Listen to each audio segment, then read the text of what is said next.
Yo, you guys, this is Blacklist of the Abyss, and you're watching my review for Magi, the Kingdom of Magic, episode 22. And this should be a pretty quick review because until the end, there isn't actually that much to talk about. Um, the guys in Cohen's household, they they were looking at the black gin, and one of them says that it has the same smell as those guys back in our country, or those things back in our country or something like that. So he's insinuating that they have in the Co-Empire black gin or something that has a lot of black root. Um, and we got a hint of that later on in the episode. But those guys, they grow slash transform slash whatever. They don't really do much though, because Cohen heals Koan, then he starts to have a conversation with Alibaba, and by the time that happens, they're already transformed back into normal. Uh, so whether they defeated any Black Jinn or not, I don't really remember. I don't remember if there was an actual purpose to them transforming or not. Don't really care though. It's not really relevant. Um, oh, I mean it is because it shows you what. Well, I can't. Has that been revealed? I don't think that's been revealed yet in the anime, but the actual what has actually been what they've actually done in order to turn into those things. Um, so I guess it's letting you know that they're different. Aladdin said it too, so yeah. Guess it's kind of important, but not really. Well, yeah.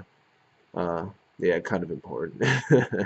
But yeah, Alibaba had this conversation with Cohen, and the gist of the situation is that Alibaba got embarrassed and humiliated pretty much. And this is something to remember because this isn't the last encounter Alibaba has with Cohen. It's not the last conversation he has with him. They have a couple conversations after this. Oh, it's pretty much just one big conversation.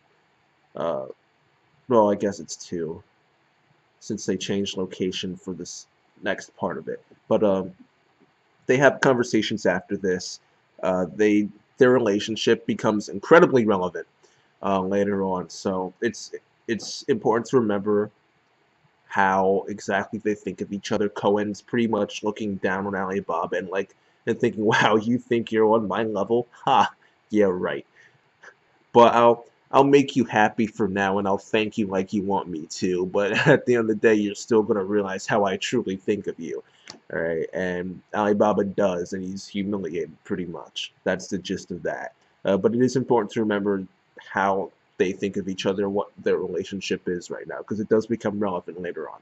Um, there's this brief part of the episode where Scheherazade mentioned that she was thinking about using the rest of her power to defeat the Black Jinn.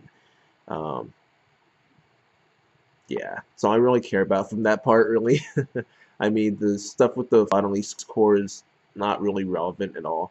Um, so the next relevant thing, next thing worth mentioning is Titus confronting Mogamet, and he's trying to talk Ninjutsu the guy, pretty much. That's essentially all he's trying to do. He's trying to use feelings, friendship shown in crap speeches in order to convince Mogamet that it's not the Goy that you hate, you just hate your own feelings. No, did you not see? Well, no, he didn't see, but this dude's like kicking children like for no reason. No, yeah, for no reason, pretty much. He has a reason, but I mean, not really. It's a bad reason. It's a stupid reason. I mean, the dude's like kicking children, treating human beings like animals. I mean, technically, human beings are animals, but still, you get the point, all right? The dude, he hates Goy. Don't try and make him. Don't try to redeem his character, all right? Magi does this all the time too. They can't have a legitimate villain without trying to redeem them. I fear what's going to happen to Gyokuen. All right, I fear what's going to happen to her. Oh man, even Judal, they like joked around with him getting redeemed a while back when he was like when he was faking his story to Sinbad, and he started like crying, but it was all just it was just all a joke, pretty much. The stuff he was saying was true, but like the way he felt about it wasn't. They've already started trying to redeem him a little bit. Just say, he's just a tool for Alphaman. He's not truly evil. He's just being used by them. Um, so I fear what's gonna happen to Gyokuen. Oh man, Gyokuen's part of the episode was the best part. Actually, it was. What happened was Titus decided to try and rip Mogamed away from that furnace, which would pretty much get rid of the Black Chin, get rid of the Magoi absorption of the guys in the 5th level authorization district. It would pretty much solve all the problems except for the war and the Co-Empire joining in. And he does that, and he sacrifices himself to do it too. He uses all of the Magoi he has, which according to Scheherazade pretty much kills him. And what happens after that is Mogamed just ends up getting absorbed by this huge black, purpley, bluish orb that goes into the sky, and it becomes the medium for the descent of Gyokuen's and Alphaemon's father, whoever that is. Okay, their father. Alright, so if it wasn't confirmed, I don't remember because my manga and anime knowledge is mixing together, so I don't remember if... I'm pretty sure it was hinted before that Gyokuen is pretty much in with Alphaemon, but if it wasn't, then now it has been. I remember her when she fought Hakuryu, not really fought him. She just dominated him. But I remember there being a lot of Black Rook there. Can't remember if there were any Alphaemon guys though. But so yeah, I don't remember if there were like legit like Alphaemon people. If her association with Alphaemon has been made clear yet, but at this point it pretty much has been. She's associated with Alphaemon. She's pretty high up too, apparently, because she's like leading those guys that are there at the scene right now. They're observing everything. Yeah, so she seems pretty high up. And she also mentioned Almatoran too. She mentioned Almatoran. So no one should know about Almatoran except for people like Aladdin and Ugo. So why she knows about Almatoran?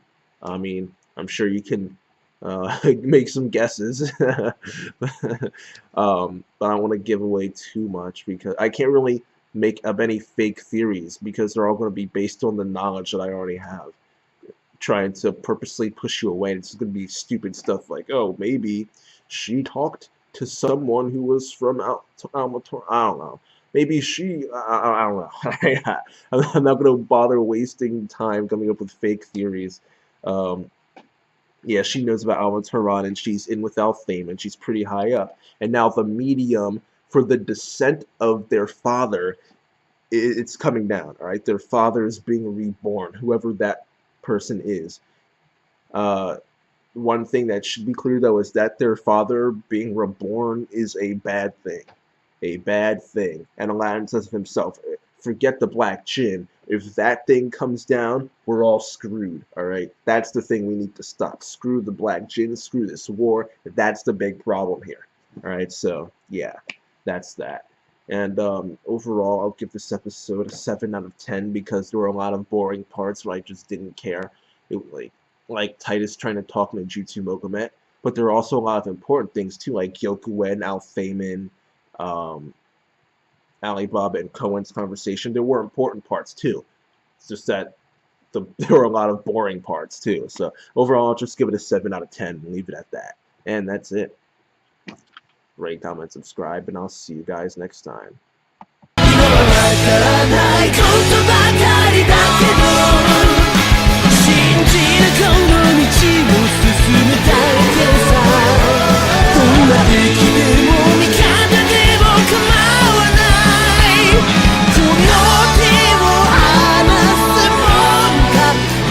I try?